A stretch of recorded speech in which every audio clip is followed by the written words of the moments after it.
Assalamualaikum warahmatullahi wabarakatuh. Sahabat Amifa Channel yang dimuliakan Allah.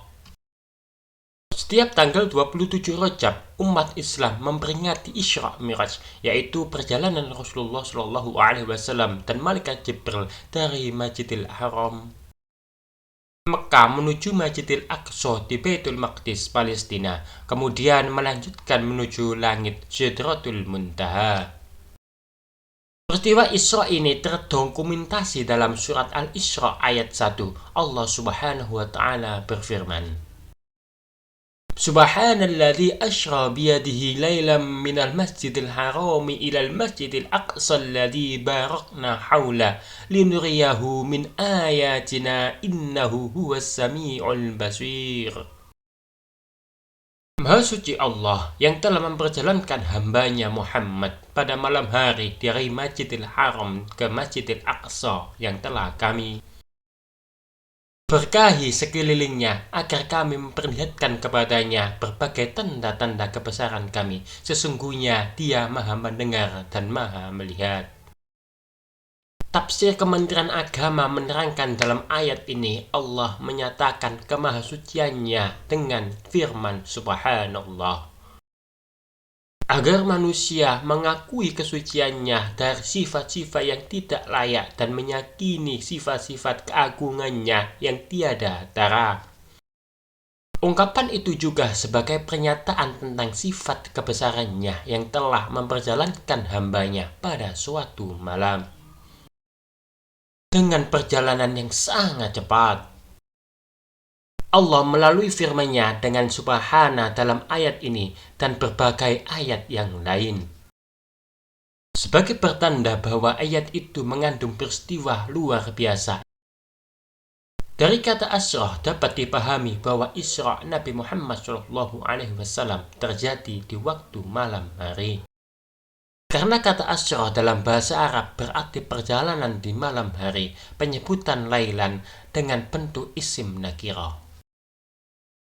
yang berarti malam hari adalah untuk menggambarkan bahwa kejadian Isra itu mengambil waktu malam yang singkat.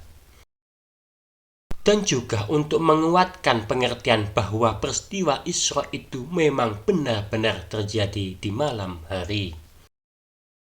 Allah mengisrakan hambanya di malam hari karena waktu itulah yang paling utama bagi para hamba untuk mendekatkan diri kepada Allah dan waktu paling baik untuk beribadah kepadanya.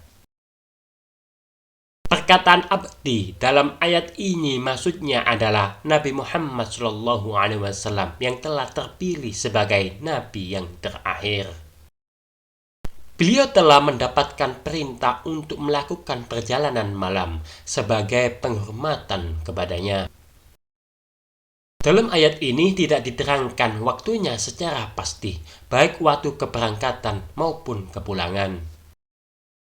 Nabi Muhammad kembali ke tempat tinggalnya di Mekah. Hanya saja yang diterangkan bahwa Isra Nabi Muhammad dimulai dari Masjidil Haram, yaitu masjid yang terkenal karena Ka'bah terletak di dalamnya, menuju Masjidil Aqsa yang berada di Baitul Maqdis. Masjid itu disebut Masjidil Aqsa yang berarti terjauh karena letaknya jauh dari kota Mekah. Selanjutnya Allah Subhanahu wa taala menjelaskan bahwa Masjidil Aqsa dan daerah-daerah sekitarnya mendapatkan berkah Allah karena menjadi tempat turunnya wahyu kepada para nabi. Tanahnya disuburkan sehingga menjadi daerah yang makmur. Di samping itu, masjid tersebut termasuk di antara masjid yang menjadi tempat peribadatan para nabi dan tempat tinggal mereka. Sesudah itu, Allah menyebutkan alasan mengapa Nabi Muhammad SAW diperjalankan pada malam hari, yaitu untuk memperlihatkan kepada Nabi tanda-tanda kebesarannya. Tanda-tanda itu disaksikan oleh Nabi Muhammad SAW dalam perjalanannya dari Masjidil Haram ke Masjidil Aqsa. berupa pengalaman-pengalaman yang berharga, ketabahan hati dalam menghadapi berbagai macam cobaan, dan betapa luas jagat raya serta alangkah agungnya Allah Maha Pencipta.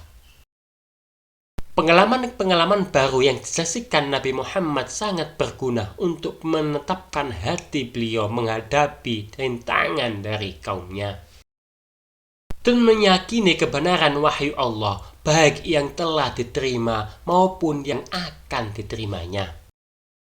Di akhir ayat ini, Allah Subhanahu wa Ta'ala menjelaskan bahwa Dia Maha mendengar bisikan batin para hambanya dan Maha melihat semua perbuatan mereka.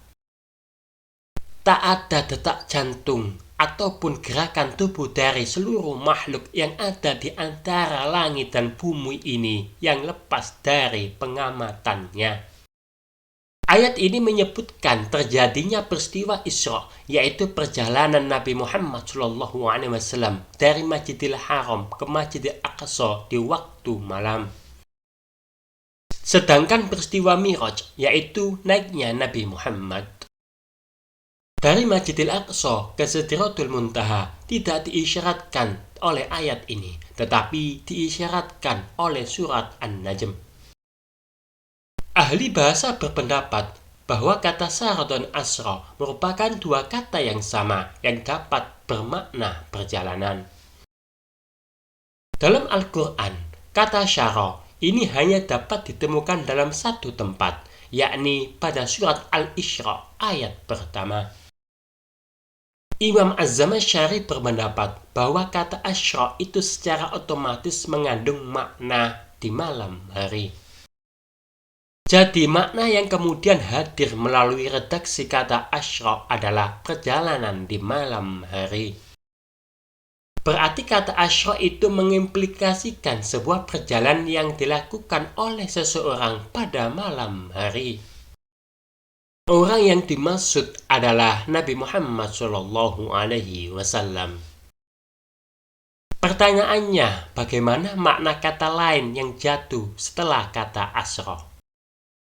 Padahal secara sepintas kata lail tidak diperlukan lagi setelah kata asra yang telah mencangkup makna perjalanan di malam hari. Menanggapi pemanaan ini, para ulama menjadikan kata asra mengandung makna sedikit sehingga dari sini dapat dipahami bahwa perjalanan malam itu tidak berlangsung sepanjang malam, tetapi hanya mengambil beberapa waktu. Begitu singkatnya perjalanan tersebut tergambarkan melalui riwayat yang menyatakan bahwa kembalinya Rasulullah SAW dari perjalanan Isra.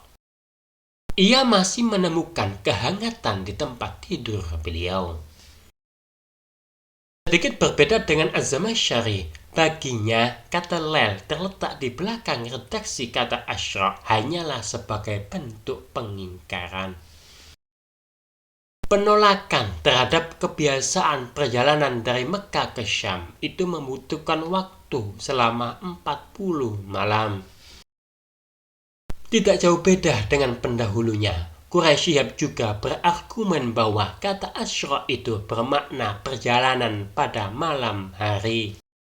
Seperti halnya keberadaan huruf ba dalam fase berikut al-asra biyadi, yang mengisyaratkan bahwa perjalanan Isra Mi'raj yang dilalui oleh Nabi terjadi di bawah bimbingan dan petunjuk Allah Subhanahu wa Ta'ala.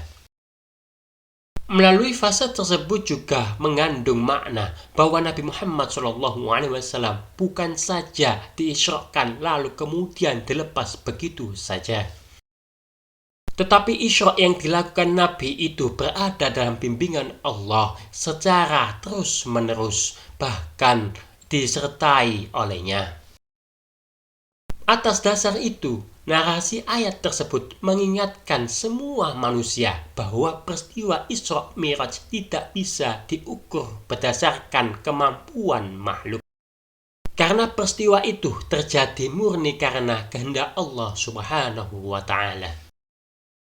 Sebagaimana segolongan berpendapat bahwa Isra itu hanyalah perjalanan yang dilakukan Nabi melalui rohnya saja.